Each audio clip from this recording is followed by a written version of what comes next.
After Asgard was completely destroyed, Captain America and Iron Man tried to console Thor. Tony said, "Anything can be fixed, anything, and even made better, just like I fix my suits." Steve cut him off. "We'll see." Tony frowned. "We'll see what?" Steve replied coldly. "I haven't decided yet if you'll keep wearing the Iron Man armor." Tension exploded. Rogers told him this conversation was inevitable. Tony snapped back. "Sure thing, Rogers. Captain America, or whoever you're pretending to be now, Mr. Nick Fury." The rest of the Avengers, searching for survivors among the ruins, turned to watch. Tony pressed on. "So much for your idea of freedom and power. It all goes out the window now that you're in charge, huh?" Steve fired back. "I'm saying you are responsible for Norman Osborn destroying Asgard because he had access to your weapons." The others gasped. Steve had crossed the line. The argument grew until Thor intervened with a thunderous voice. "If you two are here only for me, then feel free to leave." Silence.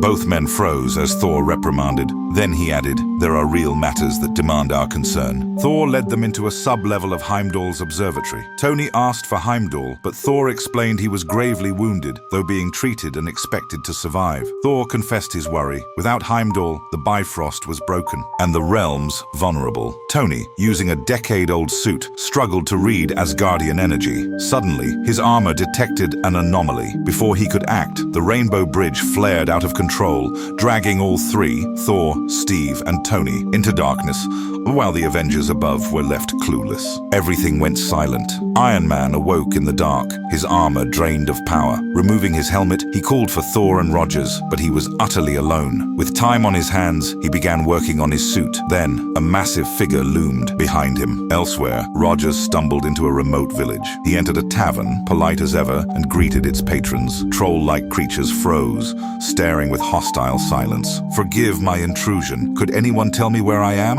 I am an ally of Lord Thor." The moment Thor's name left his lips, chaos erupted. "Down with the All-Father! Down with the House of Odin!" they screamed, charging him. Intense battle followed. Arrows, knives, claws. Rogers fought fiercely and emerged victorious. With no answers, he donned what he found: chainmail, a shield, and a sword. He now looked like a medieval Captain America. Meanwhile, Thor appeared in the House of Vanakin.